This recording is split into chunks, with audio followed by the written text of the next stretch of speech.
Welcome back to the Intel Runner Plus. Just hours before the ceasefire agreement between Iran and Israel was announced, U.S. President Donald Trump lashed out at several American media outlets. He accused them of spreading misleading information by questioning the effectiveness of the attack he ordered on 3 Iranian nuclear facilities. Trump wrote on his Truth Social platform that the sites we hit in Iran were completely destroyed and that everyone knows it. He claimed that only the fake news media was saying otherwise, attempting to downplay the impact of the strike. Now, Trump's usual feud with the media is just one part of a much broader debate that has been ongoing for days.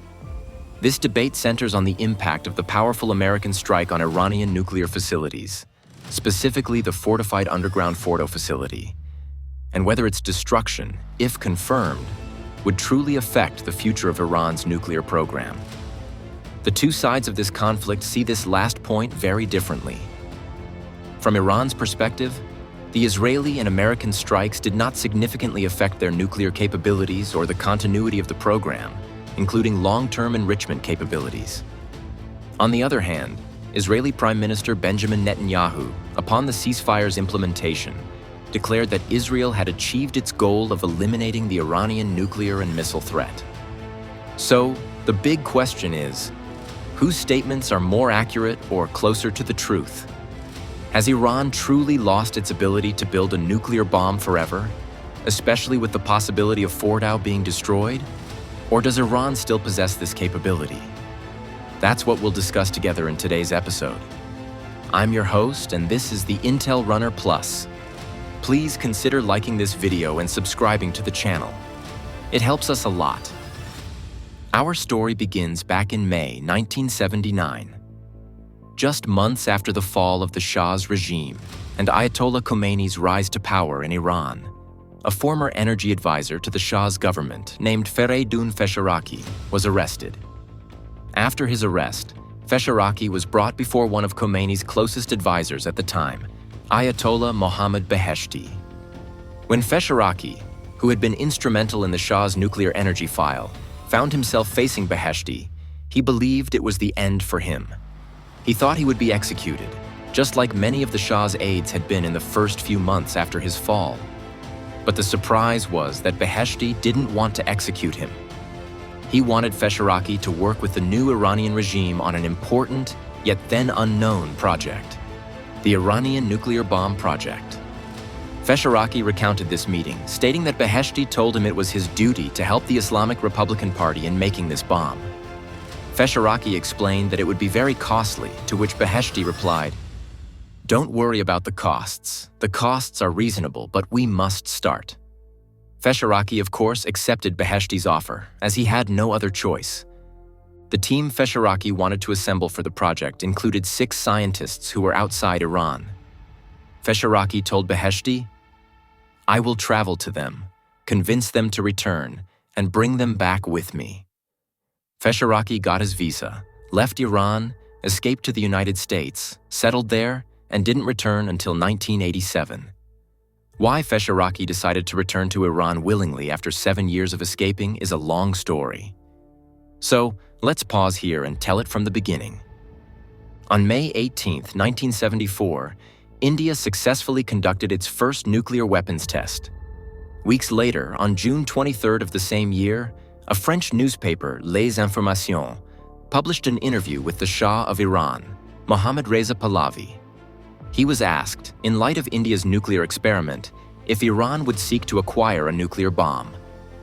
The Shah gave a shocking answer that caused significant international turmoil, which he later retracted. He said, "Yes, without a doubt, we will acquire it, and faster than anyone can imagine." At that time, Iran was flush with oil money. The volume of its oil revenues had significantly increased following the decision by Arab oil-producing countries to ban exports to Western nations that supported Israel during the 1973 October War against Egypt and Syria. In this context, the Americans tried to convince the Shah that they could help him use this money to develop Iran's peaceful nuclear capabilities. To ensure it remained peaceful, the Americans imposed many restrictions to prevent Iran from converting its nuclear program for military purposes. But the Shah wasn't pleased with this. While he publicly stated he wanted peaceful nuclear energy, he had secretly decided to build a nuclear bomb. Therefore, he needed Iran to have full control over the nuclear fuel cycle. When the Americans resisted, the Shah pursued a dual-track strategy. The first track involved seeking assistance from West Germany and France to build Iranian nuclear reactors. He planned to have 20 reactors within 20 years. The second, and more crucial track, was to train Iranian human capital in nuclear technology. This was a major weakness Iran suffered from. Iran's real journey with nuclear energy had begun in 1967 when it received the Tehran Research Reactor, a light water reactor from the US. This reactor remained idle for nearly 10 years due to Iran's lack of trained personnel capable of operating it. To solve this dilemma, Iran had to heavily invest in educating its youth in nuclear energy technology. This involved sending hundreds of students to the most important and prestigious universities abroad, covering their education costs, to create the first generation of Iranian nuclear scientists. The Iranians planned to send 280 students abroad to study nuclear engineering, in addition to 75 additional students every year for 10 years. One of the most important destinations the Iranian government decided to send its youth to study was the United States. In July 1974, an advisor in the Iranian government contacted the physics and nuclear engineering departments at the Massachusetts Institute of Technology, or MIT, to convince them to accept 60 Iranian students chosen by the Iranian Atomic Energy Organization for a master's degree at the institute. MIT's president at the time, Jerome Wiesner, agreed and enthusiastically welcomed the 60 students, 30 students per year. However, there was a catch. It came with a hefty price. The Iranians were asked to pay double the usual tuition fees. The Iranian government agreed to pay $1.4 million for 54 of its youth to obtain a 3-year master's degree in nuclear engineering. Ultimately, 35 young people were accepted into the program. These Iranian students arrived in Cambridge in the summer of 1975 and began their journey of studying nuclear engineering. The program faltered in the middle, specifically in 1977, due to financial disputes between MIT and the Iranian government. Despite this, when the Shah fell in 1979, more than 12 Iranian students were still in the nuclear engineering department at MIT. By this point, 35 Iranian students had already graduated from the program. These students, throughout their studies, had prepared themselves to return to Iran after graduation to assist the Shah's government in its nuclear project and work for at least 2 years for the Iranian Atomic Energy Organization. But when the revolution happened, they split into 2 teams. A larger team supported the Shah and was saddened by his fall. They stayed in America and worked there, never returning. In contrast, a smaller team supported the revolution and had an Islamic orientation, deciding to return to Iran. According to an investigation by the Globe newspaper, which tracked the paths of 28 out of the 35 Iranian graduates from MIT, at least 3 of them returned to Iran and dedicated their professional lives to developing Iran's nuclear program. The most prominent of these 3 was Mansour Hadi Azim, who, after returning from America, worked at the Iranian Atomic Energy Organization. He continued to rise through the ranks until he became its deputy head and the supervisor of one of Iran's largest secret nuclear research centers, the Gurgun Research Center. At this center, Mansour supervised a group of foreign scientists who led the research. Another reminder before we move on, please consider liking this video and subscribing to the channel. It helps us a lot. Despite the efforts of Mansour and his colleagues, Iran continued to suffer from a lack of sufficient local skills capable of independently and efficiently managing the Iranian nuclear project. Especially after the revolution, amidst the widespread panic that gripped a large segment of Iranians, there was a significant brain drain. Just before the revolution, the Iranian Atomic Energy Organization had more than 4,500 specialists. Immediately after the revolution, only 800 remained. Many Shah loyalists who had studied abroad remained overseas. At this time, Iran desperately needed foreign assistance in training and educating its youth in nuclear technology. The doors of America, the West, and their universities were now closed to Iranians, especially after the American embassy hostage crisis, which made the nascent Islamic Republic a rogue state in the eyes of the West. In this critical period, 3 countries provided the most assistance to Iran in order of importance: China, then Pakistan, then Russia. Starting from the mid-1980s, China began providing Iranians with all kinds of possible assistance to develop their nuclear capabilities. This included helping Iranians operate their nuclear facilities, especially in the Isfahan nuclear complex. It also involved selling reactors and nuclear equipment with enrichment technology and training Iranian youth. The beginning was in 1987, when 15 engineers from the Iranian Atomic Energy Organization completed a year-long course in China on nuclear reactor design and research. Later, between 1988 and 1993, larger numbers of Iranians went to China to study nuclear technology.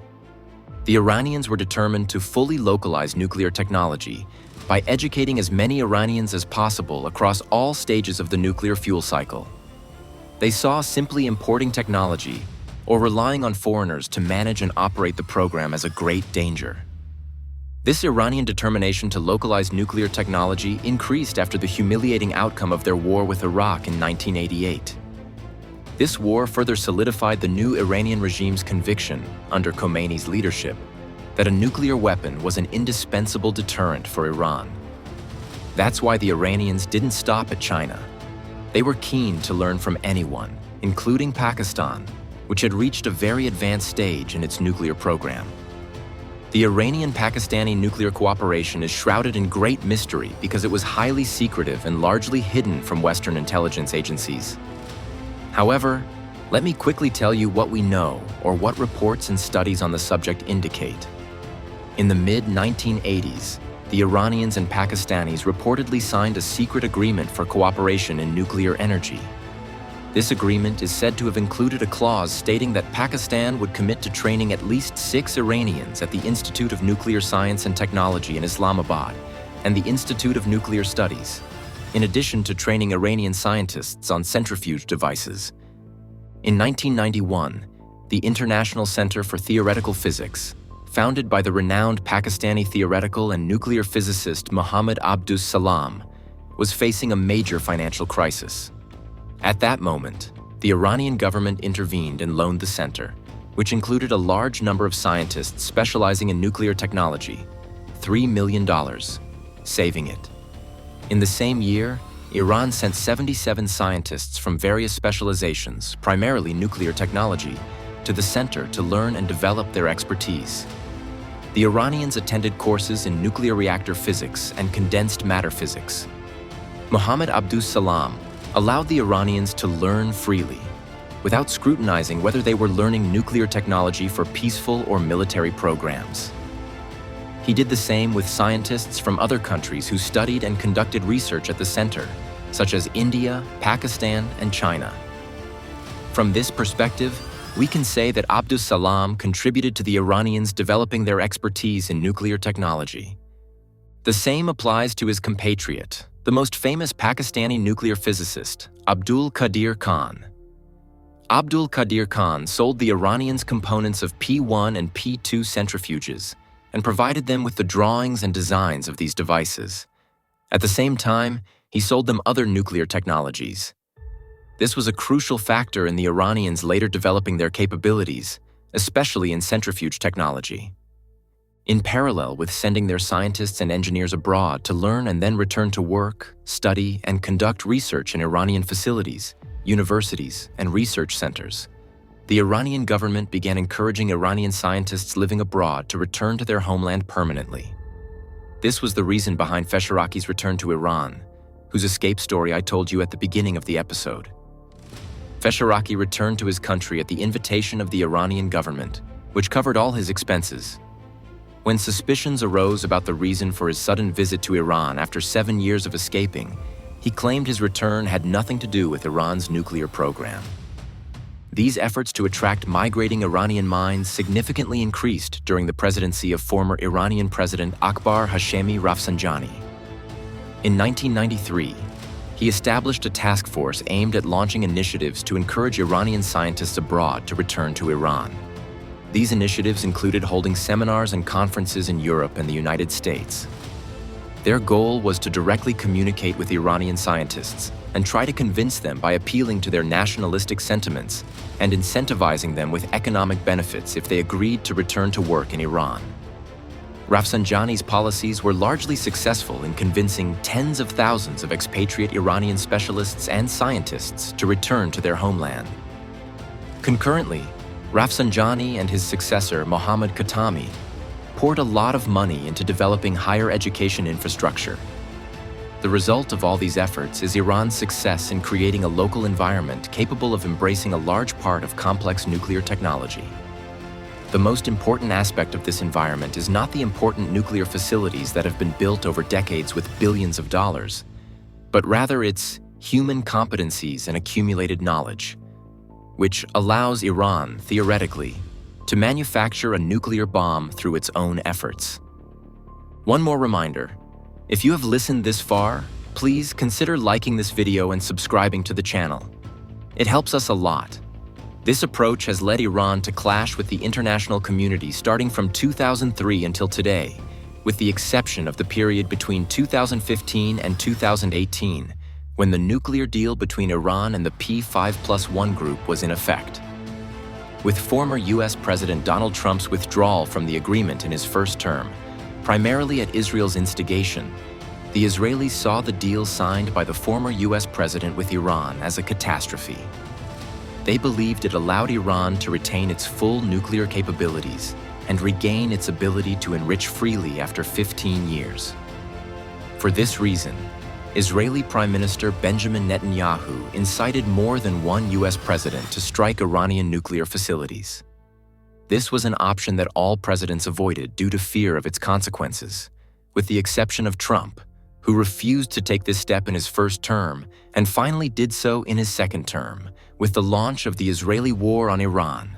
The Israelis targeted a large number of Iranian nuclear facilities, such as the Isfahan Nuclear Research Complex, the Natanz Uranium Enrichment Facility, and the Arak Heavy Water Reactor. Their goal was to completely eliminate Iran's nuclear program. However, the fortified Fordow facility, built deep inside a mountain at a depth of 90 meters, remained immune to Israeli targeting due to Israel's inability to acquire the appropriate ammunition to destroy this facility. And here came the role of the United States, which, in the early hours of June 22, 2025, struck 3 Iranian facilities, most notably Fordow, which was targeted with 14 GBU-57B bunker buster bombs. After the strike, the whole world became preoccupied with Fordow's fate, and questions arose about the effectiveness of the American bombs in destroying the highly fortified site. In the absence of any means to assess the results of the strike at the moment, other than satellite images, expectations ranged from significant damage to the facility or its complete destruction, as Trump claimed. The fate of Fordow is not expected to be known now. It could take weeks and possibly months before the world knows exactly what happened at Fordow. However, regardless of Fordow's fate, and assuming it was completely destroyed, would the destruction of this site signify the end of the Iranian nuclear project and the loss of any chance Iran had to build a nuclear bomb? The truth is, no. Because theoretically, Iran possesses the human competencies and local technological knowledge that enable it to continue its path towards a nuclear bomb if it wishes. As Mark Candelar stated in the New York Times, bombs alone are not enough to erase the knowledge that Iranians have accumulated over nearly 7 decades. The biggest mystery currently occupying the world is the fate of the 408 kilograms of 60% enriched uranium that was located in small barrels inside fortified underground tunnels in Isfahan. Some mistakenly believe that these materials were in Fordow and that the trucks caught by satellite images leaving Fordow immediately before the American strike were carrying the enriched uranium. But this is not true. This uranium was not in Fordow. According to the head of the International Atomic Energy Agency, IAEA, Rafael Grossi, the last time UN inspectors saw these barrels was a week before the Israeli attack at the fortified facility in Isfahan. Under normal circumstances, inspectors strictly monitor uranium stockpiles. The stockpile is literally weighed by the gram and sealed, and these are all procedures taken within the containment and monitoring system to prevent any tampering or transfer of enriched uranium. Now, in light of the disturbances caused by the Israeli and later American attacks, the fate of the 408 kilograms of enriched uranium is unknown to the agency, the Americans, and the whole world. The Iranians say they moved the uranium, while the agency is likely concerned that the Iranians might use the attacks as an excuse to say the uranium was lost, and the 400 kilograms might disappear forever without anyone knowing their fate. The reason for the concern about the fate of these materials is that Iran could easily use it to produce approximately 10 nuclear bombs. Every 42 kilograms of 60% enriched uranium could be used to produce a nuclear warhead after raising the enrichment level to 90%. Of course, the step of raising the uranium enrichment level from 60% to 90% requires centrifuges, which were located in Natanz and Fordow, the facilities that were hit and whose fate is currently unknown. However, this is not a problem for the Iranians, for two reasons. Firstly, the Iranians retain centrifuges in unknown locations, even to the IAEA. According to Grossi's statements on June 19, 2025, the Iranians, the day before Israel's attacks, announced that they had built a new uranium enrichment facility and will operate it soon. However, they did not disclose its location to the agency. Secondly, and more importantly, Iran manufactures advanced centrifuges itself and stopped importing them a long time ago. The Iranians have developed more than one generation of centrifuges, reaching the latest generation, the IR9. This generation has not yet been put into operation. The most advanced one operating and installed in Fordow and Natanz was the IR6. The IR9 is much faster, and this device is an Iranian design with Iranian technology and with nearly 80% Iranian components. This knowledge is something that Israelis or Americans cannot bomb. Richard Nephew, a former U.S. official who worked on the Iranian file during the Obama and Biden administrations, told the Financial Times after the American strike on Fordow, "I think it is foolish for anyone to expect the Iranian nuclear program to be disrupted for more than a few months." The Israelis tried to deal with this by assassinating several prominent nuclear scientists in Iran. However, given that the deep academic and research environment in the nuclear field in Iran is robust, the deaths of these scientists are unlikely to significantly impact Iran due to its large numbers of specialists in this field. What's dangerous now is that the Israeli war on Iran, in which the United States participated, may have given Iran the ultimate incentive to finally build the nuclear bomb after decades of hesitation. This is to ensure it doesn't face the same devastating attack it suffered from the Israelis and Americans again, which caused it great losses. Trump's declaration of an end to the war between the two parties, without a prior agreement guaranteeing Iran's disarmament of its nuclear capabilities, and without regime change, means that the issue of Iran acquiring a nuclear bomb is only a matter of time. If the current Iranian regime was hesitant before about acquiring a nuclear bomb, weighing its benefits and risks, it is most likely now convinced beyond a doubt that this bomb is the only guarantor of Iranian security after the recent war, which exposed the country to unprecedented losses and risks. Who won this war? In my opinion, that's not the important question. But let's say that certainly Iran suffered the greatest material and human losses in this war. This can be attributed to many reasons, perhaps the most prominent of which was the clear Iranian intelligence failure. This failure allowed Israel to surprise the Iranians with a deadly opening strike that killed a large number of their leaders and scientists. There was a failure in securing important figures and protecting them from surveillance, tracking, and infiltration. And there was an even greater failure in counter-espionage, given that many Israeli attacks were carried out from within Iran by Israeli agents. However, on the other hand, it became clear that the legendary Israeli interceptor missile shield is not legendary or impenetrable at all. This is because a large number of Iranian missiles successfully penetrated it with ease, reaching their targets and causing destruction deep inside Israel. At the same time, the war ended, and Israel did not actually achieve its main goal of completely or permanently eliminating Iran's nuclear program. It certainly delayed it for months and perhaps years, depending on when the Iranians begin repairing it. But what is certain is that Iran is still capable of building a nuclear bomb, and perhaps it is now closer to it than ever before. Finally, if there is one lesson we can learn from the war that lasted about 12 days between Iran and Israel, that lesson, in my opinion, is that education is crucial. Education is not just important, it is national security. Educated human competencies are the true source of strength for any country. The powerful Israeli intelligence machine and Iran's nuclear and missile programs are all backed by armies of educated human competencies that have been heavily invested in their education. This brings me to the question for this episode. Do you think Iran acquiring a nuclear bomb could be in the interest of the region? Or is it best for the current situation to remain as it is, with Israel as the sole nuclear power? In the end, if you liked the episode and want to see us again, please subscribe to the Intel Runner Plus and wait for our new episodes. See you in the next video.